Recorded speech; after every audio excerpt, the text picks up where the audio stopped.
Hello दोस्तों, नमस्कार। RG Hindi कहानी में आपका बहुत बहुत स्वागत है। दोस्तों, कहानी का पूरा आनंद लेने के लिए वीडियो को लास्ट तक देखें। अगर कहानी पसंद आए तो कृपया चैनल को जरूर सब्सक्राइब करें और वीडियो को लाइक करें। तो दोस्तों चलिए शुरू करते हैं। छोड़ दो मेरी बहन को, कहते हुए एक लड़का डाकुओं को धक्का देने लगा जो ट्रेन में उसकी 16 साल की बहन को पकड़े हुए थे और उसके कपड़े फाड़ने की कोशिश कर रहे थे। अभी छोड़ देते हैं तेरी बहन को, कहते हुए 2-3 डाकू मिलकर के उस 12 साल के छोटे से मासूम को अपनी बंदूक की नोक से पीटने लगे। बच्चा जोर जोर से चिल्लाने लगा। उसकी पिटाई देख करके ट्रेन में कोई हिल भी नहीं रहा था।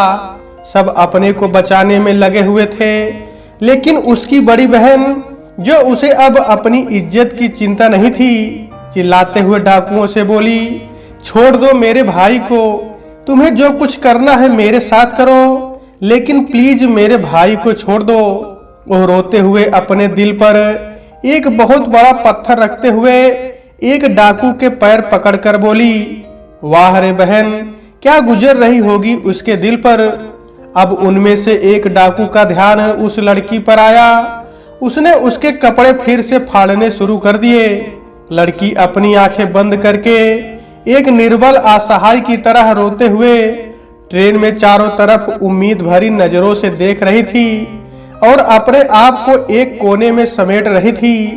निर्दयी, बेशर्म, क्रूर डाकू उस लड़की के कपड़े फाड़ने के बाद उस लड़की के शरीर और गालों पर हाथ फेरने लगा और चिल्लाकर कहने लगा कि अगर किसी ने कुछ बोलने की हिम्मत की तो उसके घर वालों की लड़कियों औरतों के साथ भी यही हाल होगा।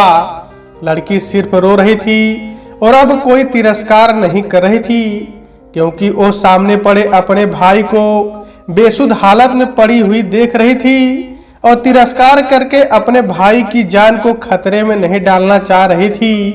उसकी वैसी हालत देखकर पूरा ट्रेन और उसमें बैठे हुए यात्री मानो एक जिंदा लाश बनकर ट्रेन के अपने अपने सीटों पर दुबके हुए थे। यह एक साप्ताहिक ट्रेन थी जो मुंबई से पटना जा रही थी। मैं भी उसी ट्रेन में सफर कर रहा था। रात के 10 बज रहे थे। जैसे ही ट्रेन भोपाल रेलवे स्टेशन को क्रॉस की, वैसे ही 7-8 हथियारबंद डाकू ट्रेन के स्लीपर क्लास में घुस गए थे और अपने बंदूक की नोक दिखाकर सबसे पैसे और कीमती सामान ले रहे थे। औरतें अपने शरीर पर पहने हुए आभूषण उतार कर दे रही थी और रो रही थी। एक डाकू मेरे पास भी आया। उसने अपनी बंदूक की नोक मेरे गले पर रखते हुए बोला, जो कुछ तेरे पास है उसे जल्दी से दे दे कि तुझे अलग से कहना पड़ेगा। मैंने अपने गले में पड़ी हुई चैन उसे निकाल कर दे दी, क्योंकि वह सामने से दिख रही थी, लेकिन उसने बैग की तरफ इशारा किया। मैंने उसे अपना बैग पकड़ाते हुए बोला कि इसमें कुछ नहीं है, लेकिन वह अपने सामने ही बैग खोलने को बोला। मैं उसे खोल कर दिखा रहा था कि तभी उसकी नजर एक थैले पर पड़ी जिसमें 50,000 रुपए रखे हुए थे। पैसे मैं अपनी माँ की ऑपरेशन के लिए अपने दोस्तों से उधार लेकर जा रहा था। मेरी माँ हॉस्पिटल में भर्ती थी और उनके ऑपरेशन के लिए पैसों की सख्त जरूरत थी। डाकू ने अपनी बंदूक की नोक से मुझ पर एक प्रहार करते हुए बोला, ज्यादा होशियार मत बन, नहीं तो पूरी बुलेट तेरे अंदर डाल दूंगा। मैंने कुछ बोला नहीं और अपना बैग में रखा हुआ अपना बाकी सामान समेटकर एक कोने में बैठ गया। उन लोगों से सामान, गहने और पैसे निकलवाने लगा। पैसे देते समय मैं अपने आप को बहुत असहाय और कमजोर महसूस कर रहा था। मुझे लगा कि ये पैसे मेरे माँ तक नहीं पहुँचते हैं तो उनका ऑपरेशन नहीं हो पाएगा और बिना इलाज के मेरी माँ मर जाएगी। अगर मैं बिना पैसों के माँ के पास जाता हूँ तो उन्हें अपना कौन सा चेहरा दिखाऊंगा? उन्हें क्या जवाब दूंगा कि मैं तुम्हारे ऑपरेशन के लिए पैसे भी नहीं जुटा पाया? मैं अपने सर पर हाथ रखकर यही सोच रहा था, तभी पीछे वाली सीट पर उस बच्चे और उसकी बहन के रोने की आवाज सुनकर मेरा ध्यान उस ओर आकर्षित हुआ। मैं हिम्मत करके पीछे की तरफ देखने लगा तो मैं देख रहा था कि एक दुष्ट डाकू उस लड़की के नंगे शरीर पर हाथ फेर रहा है और बाकी हंस रहे हैं, और कुछ डाकू बाकी बचे लोगों से सामान इकट्ठे करने में लगे हुए थे। सबके हाथ में बंदूक थी।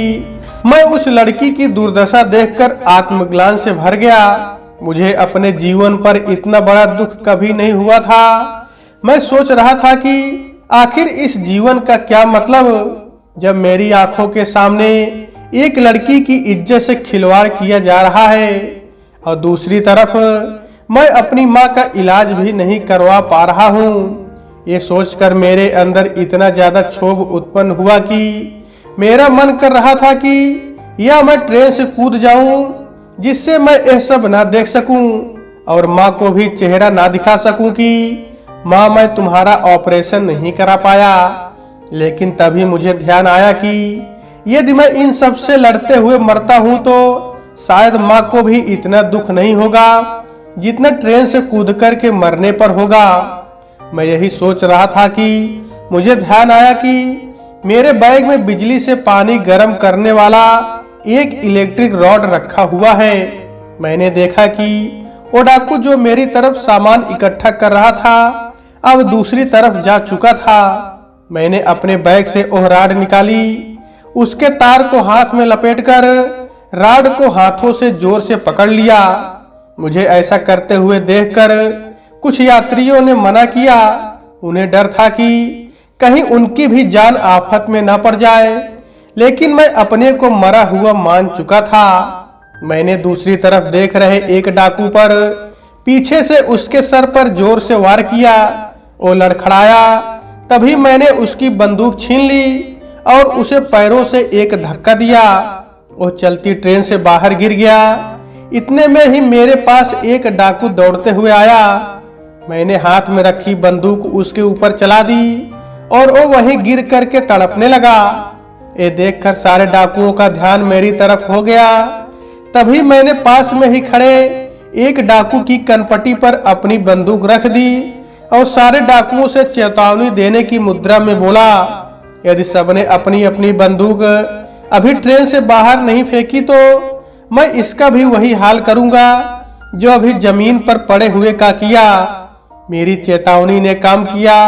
एक एक करके सारे डाकुओं ने अपनी बंदूक ट्रेन से बाहर फेंक दी, लेकिन उनके पास छोटी बंदूक और चाकू थे जिसे वो छुपा करके रखे थे। यह बात मुझे पता नहीं थी। मुझे बस इस बात का डर था कि बंदूक फेंकने के बाद भी वे मुझ पर हमला कर सकते हैं। तभी मैंने ट्रेन में बैठे सभी यात्रियों से चिल्ला करके कहा, अरे नामर्दो, तुम क्या देख रहे हो? इनके हाथ में बंदूक भी नहीं है। तुम इन्हें पकड़ो और चलती ट्रेन से बाहर फेंको। इतना सुनते ही कुछ लोगों के अंदर जोश आया। वे उठे और डाकुओं को पीछे से पकड़ लिए। मैंने लड़की की तरफ एक लड़की का दुपट्टा फेंका और उसे अपना शरीर ढकने को बोला। शरीर ढकने के बाद उसने बिना बोले ही पूरी ट्रेन से रस्सी और दुपट्टा खोजकर सारे डाकुओं के हाथ पीछे से बांध दिया। कुछ लोगों ने उनकी पिटाई शुरू कर दी। फिर मैं एक एक करके सब डाकुओं को ट्रेन के गेट पर लाया। मेरी बंदूक अभी भी एक डाकू के कनपटी पर लगी हुई थी और मैं दो चार लड़कों से एक एक करके उनकी पिटाई करने को बोला। वो उनकी पिटाई करते थे और फिर मैं उस लड़की से उस डाकू को बाहर धक्का देने को कहता और फिर लड़की चलती ट्रेन से हाथ बंधे हुए उस डाकुओं को धक्का दे देती। इस तरह करके हमने सारे डाकुओं को चलती ट्रेन से बाहर धक्का दे दिया। लेकिन एक डाकू को धक्का देने से पहले उस लड़की में पता नहीं कहां से इतना जोश आ गया कि उसने बंदूक मुझसे मांगी और उस डाकू को गोली मार दी जिसने उसके शरीर पर हाथ फेरा था और उसके कपड़े फाड़े थे। लुटे हुए सामान को मैंने पूछ पूछ कर सबको वापस कर दिया और ट्रेन के डब्बे को चारों तरफ से बंद कर दिया। सभी के चेहरे खिले हुए थे। सब मेरी तारीफ कर रहे थे और जिनके गहने और पैसे वापस मिल गए थे मुझे दुआएं दे रही थी। उस लड़की ने तुरंत एक धागा खोजकर मुझे रक्षा बंधन बांधते हुए बोली, भैया सच में आप एक सच्चे भाई हो जिसने मेरी इज्जत और मेरे भाई की जान बचाई। उसकी आंखों में खुशी के आंसू देखकर मुझे भी अपार खुशी हो रही थी। अब मुझे भी लग रहा था कि मैं अपनी माँ का ऑपरेशन करा पाऊंगा। लड़की ने रोते हुए मुझसे कहा, भैया मैं हर साल आपको राखी बांधने आऊंगी, चाहे आप इस धरती पर जहां भी रहे, आप मुझसे राखी बंधवाएंगे ना भैया। मेरी भी आंखों से आंसू बह रहे थे। मैं उसके प्रेम को देखकर ना नहीं कर पाया। अगले स्टेशन पर जीआरपी पुलिस को सूचित किया गया और उसके भाई के इलाज होने के बाद ट्रेन आगे बढ़ी। मैंने ऑपरेशन के बाद ये घटना अपनी माँ को बताई तो माँ ने मुझे गले से लगा लिया और बोली, बेटे तुमने अपनी माँ को ही नहीं उस दिन ट्रेन में बैठी हुई हर माँ और बेटी को बचा लिया। ट्रेन की वो भयानक रात याद आते ही आज भी डर और रोमांच का मिश्रित अनुभव करके मन सिहर जाता है। तो दोस्तों आज के वीडियो में बस इतना ही। कहानी आपको कैसी लगी कमेंट बॉक्स में जरूर बताइएगा। अगर कहानी पसंद आई है तो कृपया चैनल को जरूर सब्सक्राइब करें और वीडियो को लाइक करें। तो दोस्तों आपसे फिर मिलते हैं अगले वीडियो में, तब तक के लिए नमस्कार।